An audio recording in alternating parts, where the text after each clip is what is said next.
Welcome to the All About Digital Marketing podcast. The show all about digital marketing. Digital marketing. Digital marketing. Digital marketing. Brought to you by Social Link, a digital marketing agency specializing in social media and content marketing for brave brands and forward-thinking SMEs. I'm your host, Chris Bruno, and as always, we're here to bring you the most actionable tips, tricks, tools, and insights to help you achieve more when it comes to your digital marketing. Subscribe to the show and be sure to share with a friend if you found something useful or interesting. You can find all the show notes and more information on www.allaboutdigitalmarketing.co.uk.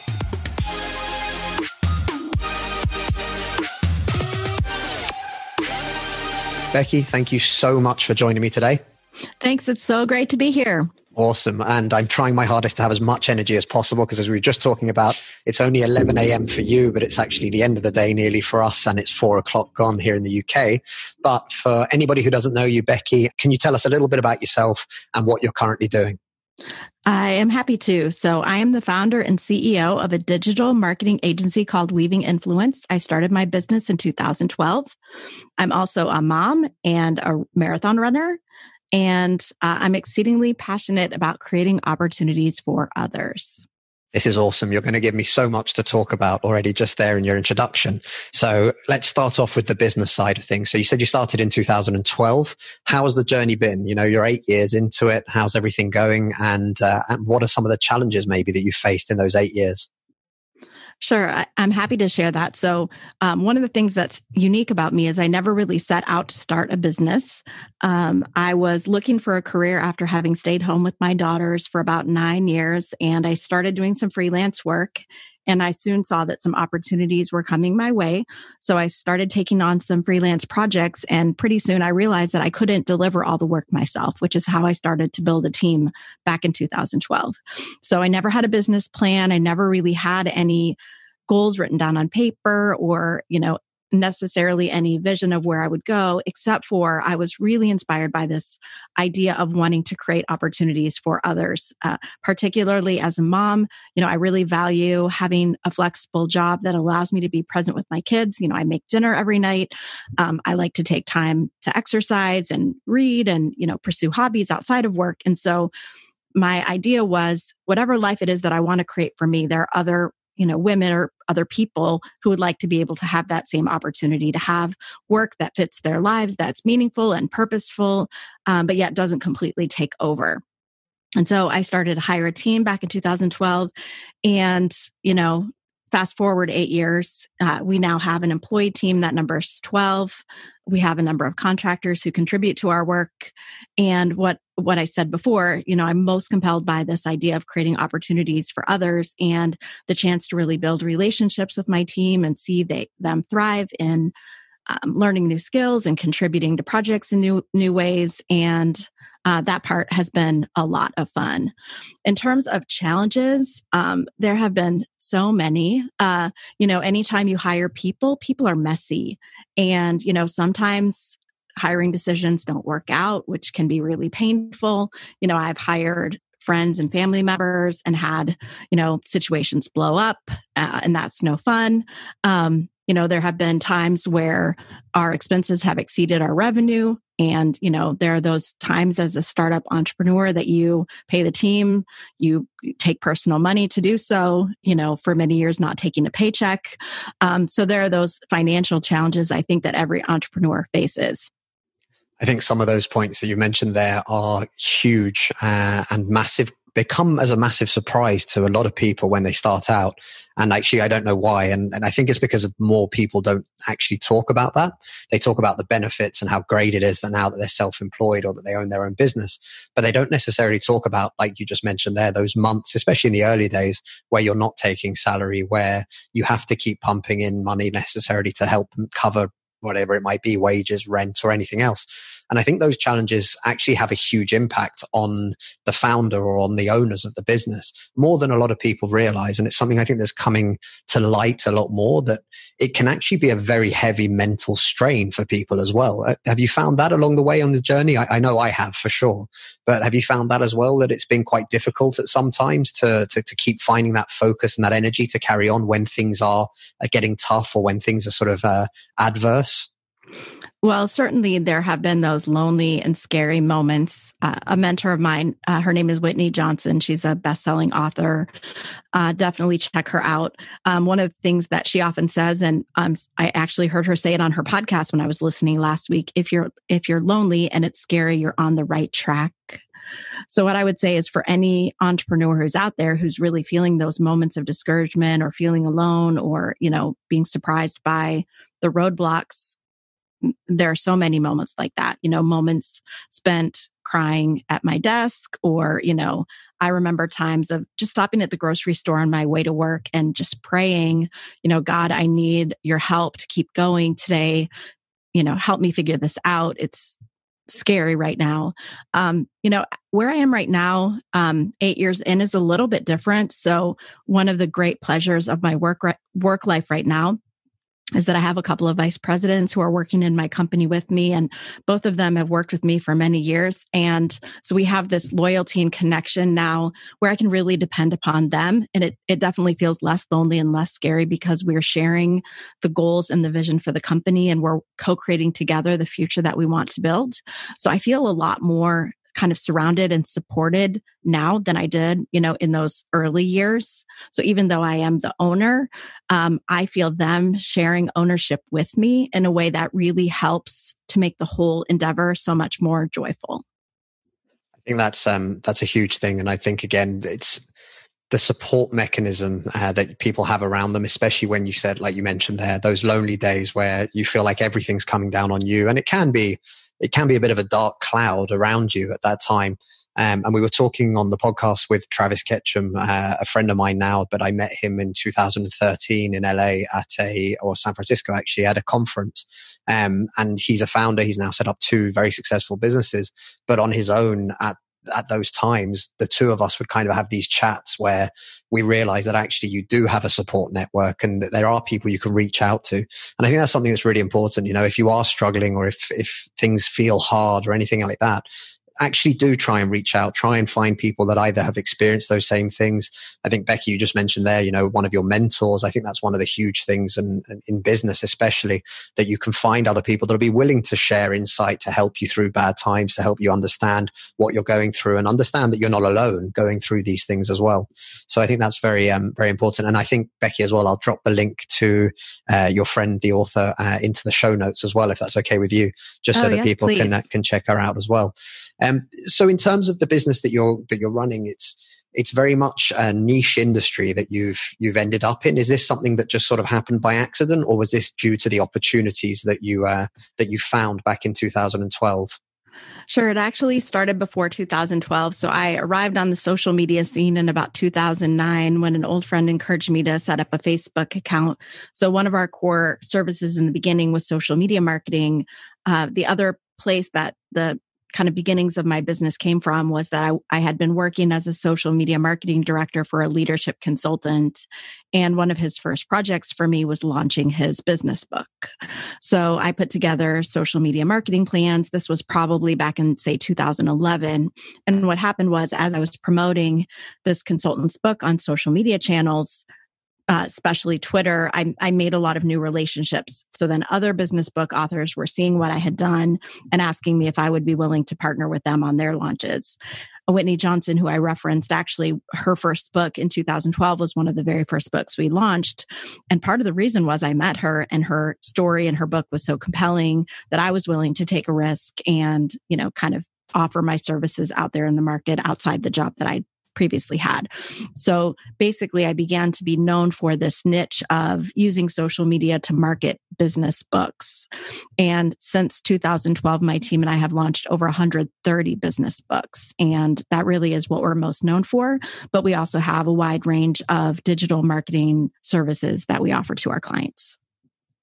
I It's incredible. And I think that's, it's an interesting way for it to develop. And I think this is what's really cool about business. And one of the things I love most about the podcast, everyone I talk to has a different story of how they get to where they are. And I think that's amazing to be able to build those relationships, and then from those relationships to have opportunities present themselves, and then also having the courage to jump on that opportunity. Because I think there's something about, sometimes people kind of feel these things almost seem too good to be true, or a knock-on effect, or actually, no, I've already got a job, I shouldn't really go into this. But it sounds like by seizing that opportunity, it really has changed your life over the last 8 years. Well, and not only mine, but the dozens of men and women that I've worked with over this 8 years. So the thing, Chris, that stands out the most to me is, I could have made a choice to just go down the track of being a solo consultant or solo marketing person. But that decision to open up a business, to include others, and to build a team, it's been life-changing for many of the people who have chosen to work with me across these 8 years. So would it be okay if I share a couple of stories with you? Absolutely. Okay. So one of my favorite stories is a young woman. Well, she's still young. She was even younger back in 2012. I met her on Twitter one morning, and she was transitioning from a job as a pharmacy tech, had a dream of being a writer and editor. And I happened to, connect on Twitter. She lived in Tennessee. I lived in Michigan. And I ended up hiring her as one of my very first team members. 8 years later, she's since adopted 5 kids from Costa Rica. And the fact that I've created a business where she has flexibility allows her to do the work that she loves in a way that fits with her family life. So I know that Carrie's life is different because I chose to do this. So I think oftentimes we don't think about the possible benefits involved with the risk. So it can feel risky, to leave a steady job to start a business. But for me, taking the focus away from myself and what I might be able to achieve for me, and putting the focus on the people of my business and how the business could matter to them, helped me to overcome some of that fear and resistance in the tough moments. So when I can really focus on the individual lives of my team members and the way that I see the impact of the way that we've built our business on each of them individually, that propels me past kind of the resistance of like, hey, I don't want to take this risk, or this is too hard, or I'd like to quit. You can quit when it's just you, but when you have 10 or 12 or 15 people who are counting on you for income and opportunities, it's not an option anymore. So when quitting is not an option, the only thing that you can do, Chris, is to keep going. I couldn't agree more. And I started Social Inc. in 2008. I had just opened. I'd taken a little office that I had used all my savings pretty much to pay for the first 6 months rent at the time. And then about 2.5 weeks into it, I was watching Sky News, and I watched the collapse of Lehman Brothers, and then watched the turmoil of what was classified as the world's biggest financial crisis in recent years. And I sat there with my head in my hands thinking, what have I done? But the nice thing is, like you said, you start to build and you start to create, and you realize there's opportunities and you push through. And absolutely the same way, we have 4 core team members. We have a multitude of freelancers that we work with and contractors that we work with. And actually, you're completely right. When you have those other team members, when you have people that are dependent on you, when you have contracts as well, even, we've got relationships that go back to 2011 where we're still working with those companies. And I feel, and I don't want to use the word obligation, but I feel a loyalty towards them that would stop me as well from being able to just simply pack up shop tomorrow and walk away. And I think that's something that's a huge indication of the kind of people that you become. And once you realize that it's not just about yourself, it's not just about your bottom line, it's not just about your bank account, it's actually what you can do and what the bigger implications are and what the bigger impacts are that every business can have. I love that. Thank you. I hadn't thought to mention, the long-term relationships with clients and how those are a big part of what compels us too. I love that. I think you end up with two kinds of founders. I think you almost get the capitalist kind of, I just want to do this to make money. And then you kind of get the idealist, which is, I'm going to change the world. And I think you need a nice mix or a blend of the two to make sure that you're realistic in terms of, well, yes, we need money and it has to make money and a business should be profitable. That's the whole point of doing it. But at the same time, a little bit of that ideology of, I want to do something that's going to have an impact. I want to do something that's going to benefit other people. Because you mentioned something that I think is really important. you want to give other people opportunities. And that might be your client who wants to release a book and have that kind of message get out there and help other people. Or it could be as simple as, like you mentioned, your staff members and people that I think, for at least for me, become the feeling of an extended family as opposed to members of staff. But that's how it works in small businesses. Definitely. I totally agree with you. Those two levels of opportunities that we're creating. So we're creating opportunities for our clients to do the work that they want to and reach their goals and build their messages in the world, and creating opportunities for the team to do the work that they love. Everybody wins. That's always the goal. Win-win, right? Well, yes. And I mean, I think about the difference when people are thriving and happy at work. That trickles down to the clients that we're serving. They can see our energy for serving them well, and they can see our passion for joining them in whatever activity we're delivering to them. And it's just better all the way around. So I've spoken to a couple of agency owners, and one of the themes that we keep kind of discussing, and I want to ask you if you found this as well, is, we're very much community building focused through digital channels. That's pretty much what we do. That involves a lot of social media, a lot of content creation, everything else. But we find that we become much more than just marketing managers for our clients. We found, and the way I think Jason put it on one of our previous episodes was, you almost become like a business consultant to help some of these businesses and some of these early stages founders or authors, for your sake, maybe. You almost end up helping them with not just, this is how you launch a book and this is what we would do online and this is the marketing kind of plan for it, but also trying to help them to understand the mechanics of what goes behind that. Would you say that's true for you as well? In some cases, yes, we do have the privilege of pouring in a different way. And I think, honestly, that clients are surprised by that. They come in the door for one thing, and then soon we see that we can inspire or encourage or direct them, in a much bigger way in terms of how they take their businesses as a result of having brought a book into the world. So I definitely see that. And really that comes from the relationship that we develop. So one of the core values that we talk about a lot in our company is the value of partnership. And it's important to me when people hire our organization that they're not hiring a vendor, but that they really are hiring a partner. And that partnership means that we are invested in our clients' success and, really wanting to understand what motivates them, what they hope to accomplish in the world. And that's, beyond sometimes just the marketing outcomes that we're looking to achieve.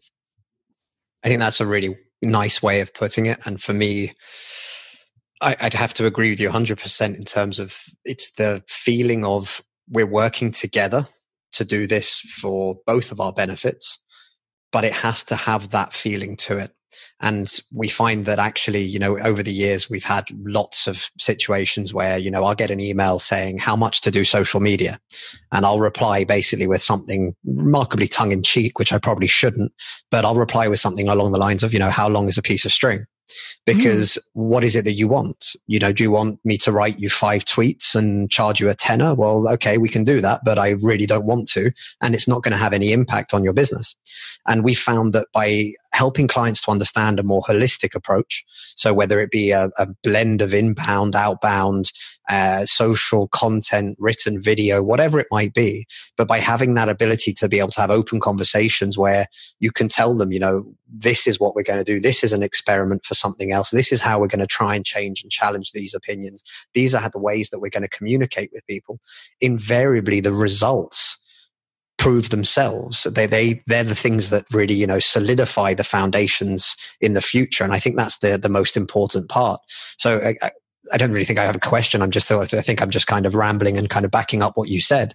But it's this idea that I was reading about this recently again, but scarcity versus abundance kind of mentality. And I think there's huge opportunities out there at the moment. And by understanding that if you just want to hire someone to write tweets for you, then give it a go, see what happens, try and track the results. If you're looking to get a real consultancy or an agency involved to help your business, then you have to have that relationship. You have to trust and value them and what they're going to do for you and be aligned with that idea and that vision so as you can actually get the fruits of the labor. You can reap what you sow at the end of it as well. I agree with you on that wholeheartedly, Chris. And I'm curious, do you deal with the situation where people want more immediate results than content marketing and social marketing can actually deliver? And how do you deal with that? Yeah, absolutely. I think it's something that we try very hard to manage expectations. So if anybody's talking to me about a 30-day plan to do X, we'll be very blunt and say, we don't think we'll get results in 30 days. And it's as simple as that. And anyone who's promising you results in 30 days is going to take your money and run. Now, the difference of sort of having been around for a while now, we're coming up to, in September, it'll be 12 years since we started. But by having that kind of authority in terms of, I've done this for a long time. I've seen what works, what doesn't. And invariably, the two conversations we end up having is either the time frame or the cost.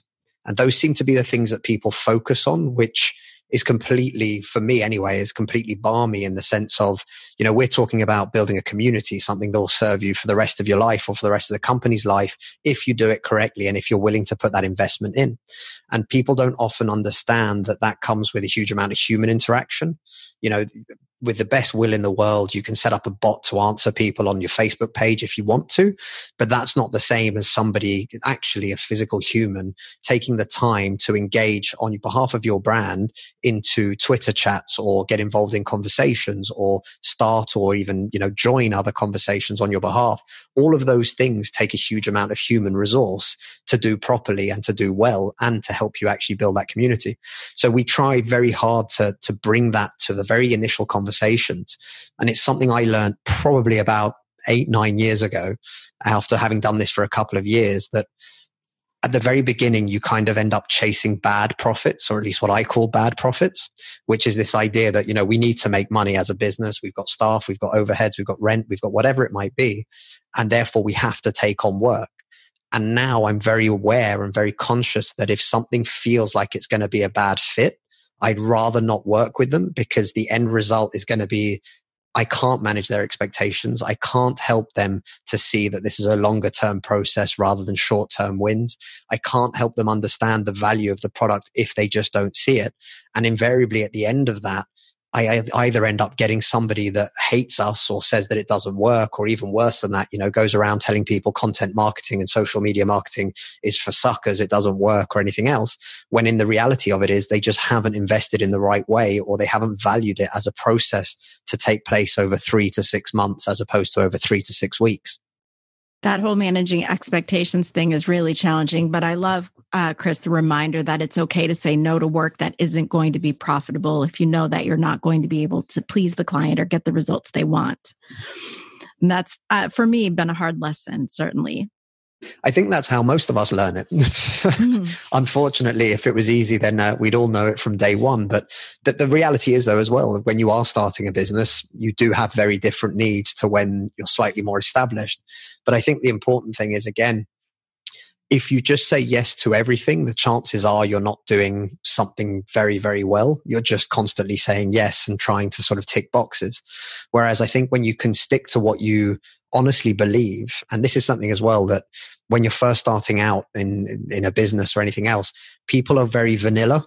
They want to kind of come across as if they can do everything for anyone, and they're very sort of, we're not very divisive or anything like that in terms of our opinions or anything else. And I think that's wrong. If you can explain what your opinion or what your belief is, and, we're very big on banging the same drum because we honestly do believe it. For us, it's using social media and digital channels to build community and put social back into social media.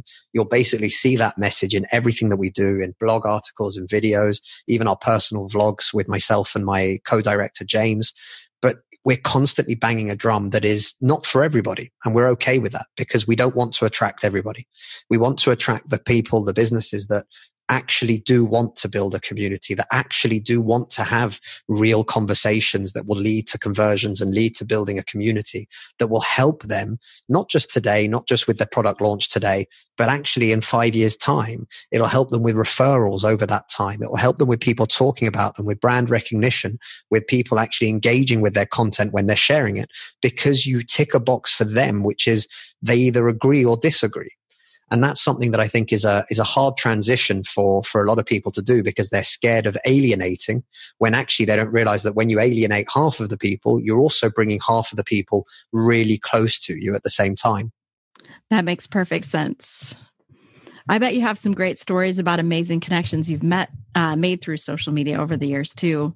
I don't know, Chris. I feel like some of the channels have shifted a lot, since I began and maybe since you began. I feel like it's harder to make those genuine connections now than it was back, say, in 2010. Any thoughts on that? I absolutely agree. These platforms are constantly evolving, but I think the important things that, and again, I genuinely believe social media, for example, is one of the biggest opportunities still to date for any small business or mid-sized business. It gives you an opportunity to connect with people. It gives you an opportunity to talk to people, to get feedback from people, to ask questions and find out where you should be going next with your product development or anything like that. But the reality is it's harder to get results from it from a business perspective. But that's also because too many people are just shouting into the void. And this is something I talk about loads. We come across brands that we've met, that we talk to, and actually we end up sort of either consulting with or offering them some help. And we'll look at what they do. And these will be big companies, they're paying either staff members or marketing companies or whatever it might be to create and do social for them. And we've had conversations, we had one with an IT company probably about 8 months ago. And one of their comments to us was, no, we pay an agency to run this for us, and it costs us a couple of $1,000 every month. And I said, fantastic. I said, what sort of results are you getting? And they said, what do you mean results? And I said, well, what were the objectives that you set out to achieve, and how close are you to achieving all those objectives for this year? And literally the call went deathly quiet. Now, that sounds like something that just shouldn't ever happen. What are we trying to do? We're trying to do X. We're trying to raise the awareness of the brand. We're trying to create people or create engagement or create conversations or find out what people want, whatever it might be. But without having that starting stone or that stepping stone of, look, this is what we want to achieve. Now, how do we achieve it? What brands are invariably doing is they're just spending money to bang out these messages or to reshare content from news channels or industry channels. And literally you're like that, what for? Who's benefiting from this? Unless you're going to add your opinion, your stake in it, what you believe or how you believe it, how your company is dealing with this, or how you can help a client with what that change might be in the industry. But without adding any of that, all you're doing is reposting other people's content that the chances are, if your community is really into what you do and your industry, they've probably already seen that content somewhere else. So what's the reason for them to engage with you? And I think it can be very easy to get lost in that. And before you realize it, you've been spending 2 years pumping out content, and actually you're getting nothing back for it. Right. Well, that reminder to really focus on making sure that any investment that you're making in marketing is connected to goals and metrics is really critical. Absolutely. And to be fair though, so from your side, when you're helping an author launch a business book, for example, what sort of things are key elements for you, or key elements as part of that launch or that marketing, that you think other small businesses or mid-sized businesses can really use as a takeaway to help them with their business? Well, I think it's important to have some bigger picture goals and priorities related to any investment in marketing. So many of our clients who are writing a business book, they know that they're not going to get back dollar for dollar what they invest in marketing on book sales. Selling business books is exceedingly difficult. And if people publish with a traditional publisher, the revenues or royalties that they're getting from each book are not very much. And so it's important for us, whenever we start a project with an author, to really think about, well, what's the outcome that they want to achieve beyond just book sales? So, potentially their book is a credibility builder that will allow them to raise the rates on their speaking or consulting, or, they want to build awareness for their message. They want to reach more people. And whenever possible, what we try to do is get a lot more granular, because it's not really helpful to just say, well, I want to build awareness for that message. So, well, what does building awareness for the message look like? How will we know when we've achieved that outcome?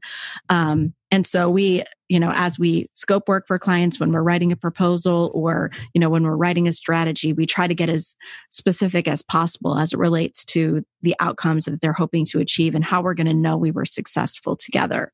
There are some kind of small things like, becoming an Amazon bestseller, getting that banner on your book. And then there are some bigger things like lead generation that our clients want to achieve. And getting as specific as possible really helps them to know that the work has been worthwhile. There is, though, one other kind of tangible benefit that I think clients get from working with us that isn't necessarily tied to metrics. And that has to do with really demystifying the process of marketing a book and making it more joyful. So part of the value that we bring is really understanding what each author is going through at each stage of marketing their business and being able to identify how we can best support them in terms of answering confusing questions and, helping them figure out next steps. And, you can't really track that to metrics, but it's, at the end of the experience, like, was this a more joyful book marketing experience because I had a partner who was experienced and helped me know what to expect, and who was experienced and helped me make sure I was investing my energy in the right ways at the right times. I think that's huge as well. And it's, again, an education process that I still feel that we're on a regular basis. Every business and every brand knows that they should be marketing or knows that they should be using social or whatever that might be. But having these conversations on the podcast, talking to people on a day-to-day basis for our agency and in a consultant capacity, there is still a huge amount of education that needs to go out there and to help people, because invariably, and I'm sure you've had the conversation before with people as well, when you first start, they'll say, well, we'll ask, what's the goal? And they'll say, make more revenue. And you'll say, okay, well, let's break that down a little bit.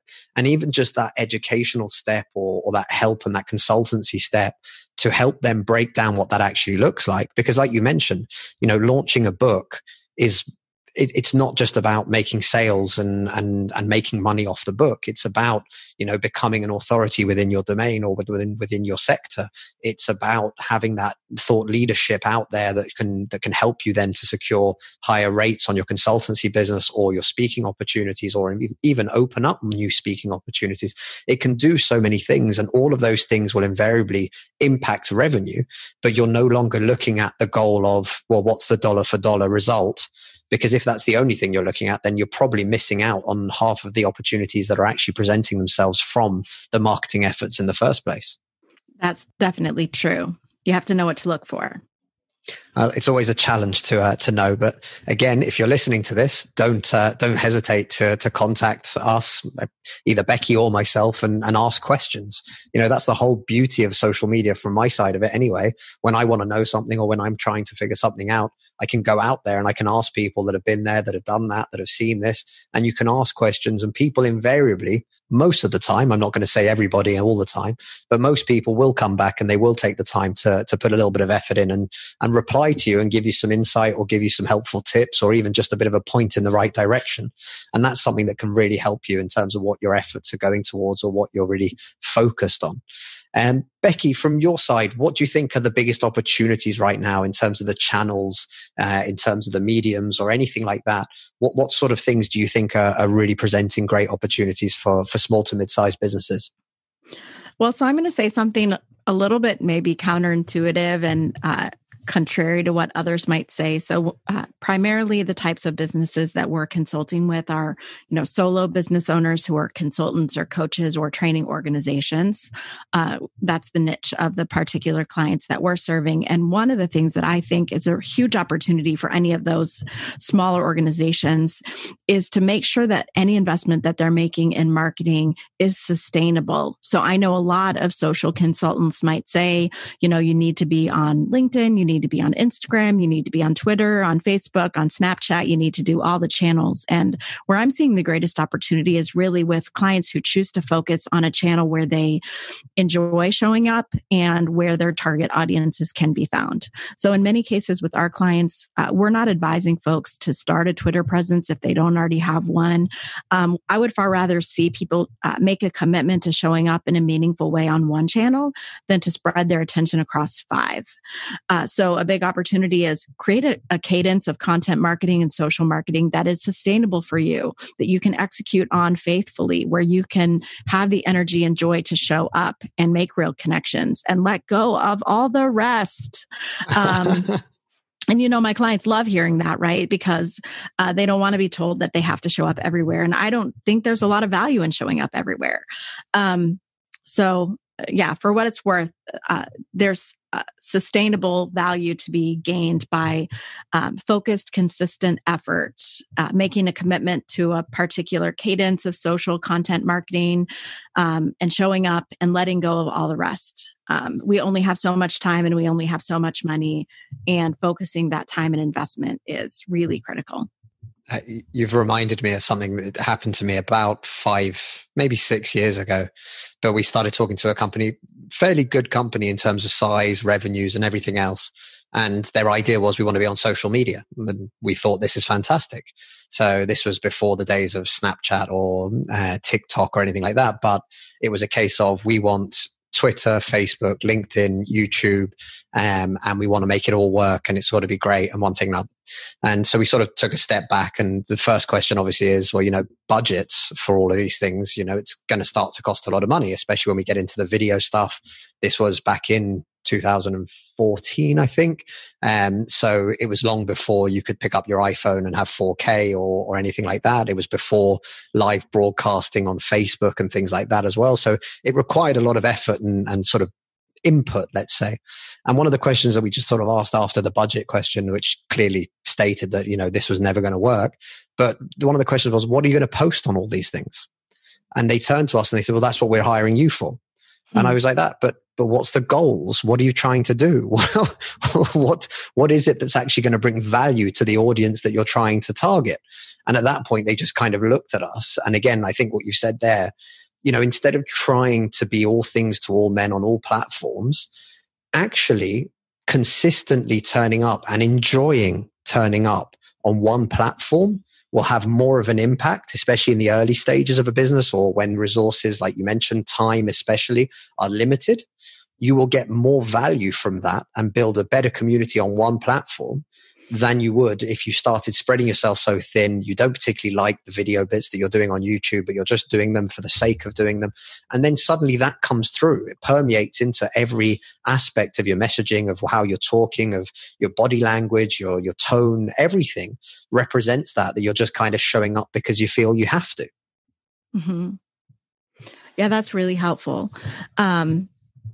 My favorite place to show up currently is Instagram. I have a lot of fun with Instagram personally, maybe more than professionally. How about you? So that's actually really interesting, because this is a question I've been asking all of our guests for the last couple of months.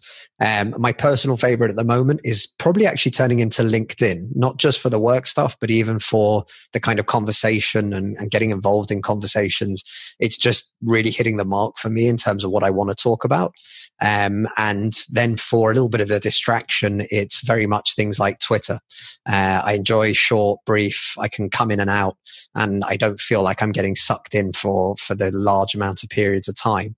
But it's quite interesting. Can I ask you why you say Instagram is your favorite at this stage? I love the visual on Instagram, and, just the chance to see glimpses of people's lives. I like the chance to discover new people to follow based on hashtags that I'm interested in. And I love the Instagram story feature, just seeing something, for a moment, a person's experience in that moment in time. I actually follow someone on Instagram named Maggie Smith Poet. Maybe you can put a link to her Instagram in the show notes. And Maggie's really focused on kind of explaining the journey of going through difficult times. And she's not actually even sharing photos. She uses like a consistent blue background and has her quote, and it pops up. And almost every time I want to reshare it or add it to my story. So just the reason, I guess, to summarize, that I like Instagram is just the moments of inspiration that come either from a quote that someone is sharing or an image or glimpse of their life, and just the visual aspect more than the text aspect. So in terms of, because that's for your personal side, but in terms of for work, for professional, so either for yourself or for your clients, what are you finding are the channel that works the best on a scale of, for the majority of people that you're working with? Oh, LinkedIn for sure. Obviously, because if you're looking to build a business and professional connections, we're seeing our clients get great traction from LinkedIn. And I would say though, when I talk about what I like about Instagram, it's not only for the personal side. It's also the professional side, because I feel like in order to be memorable with potential customers or existing customers, you really have to have them see a glimpse of your whole life. And your brand is a story that you're telling. And so I love Instagram from the perspective of it's a way to show people a glimpse of my whole life. You know, I'm a business owner and I'm a runner, and, you know, I'm interested in, you know, books, and, you know, I have a family and I like to cook. And, you know, you're not going to share that kind of breadth of the experience of a business owner on LinkedIn. You know, I'm not going to talk about my kids on LinkedIn. But I think the more people know about you, the more they can be connected to you and your story and remember you and your story. Agreed completely. Okay. So in terms of your Instagram profile, is it open and can anybody follow? It sure is. It's Becky RBNSN. So my last name without the vowels, Becky Robinson, but leave out all the vowels. Same with my Twitter account. I couldn't get my name back in the day when I set up the account. So I've been using it that way for a long time. And yes, you're free to find me. I'll tell you, it's mostly running pictures at the moment, but some work things too. Chris, we're about as a company to embark on a really exciting journey to owning a building. And the building is going to require some extensive renovations if everything comes together. And I'm excited about using Instagram to show the visual story of this building becoming a home for my company for years into the future. Again, not probably something I'd share on LinkedIn, but something that I can use, you know, video and photos on Instagram to bring to life. That sounds like you're going to have some stressful days with builders and everything else that's going to come next. Potentially so. But again, as I referenced earlier, I do have some people on my team who are going to stand with me in those stressful moments. Glad to hear it. Well, listen, Becky, this has been fantastic. And I think we could probably carry on talking for hours on end about all of these things. Thank you so much for agreeing to come on today. And just quickly, where's the best place to find you online or connect with you? Sure. 2 places. So check out our company website at weavinginfluence.com. You can check out my personal brand blog where I write so infrequently at beckyrobinson.com. And that one does have all the vowels. You can read about my journey as an entrepreneur there. You know, we already talked about my Instagram, or if folks want to email me or have questions about my journey, email me becky@weavinginfluence.com. That's fantastic. Becky, thank you so much. Thank you, Chris. It's been a pleasure. I hope that you found some energy in the late afternoon. A lot. Thanks to you. Sure. Take care. The All About Digital Marketing podcast is brought to you by Social Inc., a distributed digital marketing agency specialized in delivering results through online campaigns. Whether it's content marketing, social media marketing, online advertising, or web design, we've got you covered, from strategy through to delivery. If you're struggling with your digital marketing, get in touch today by simply visiting www.socialinc.co.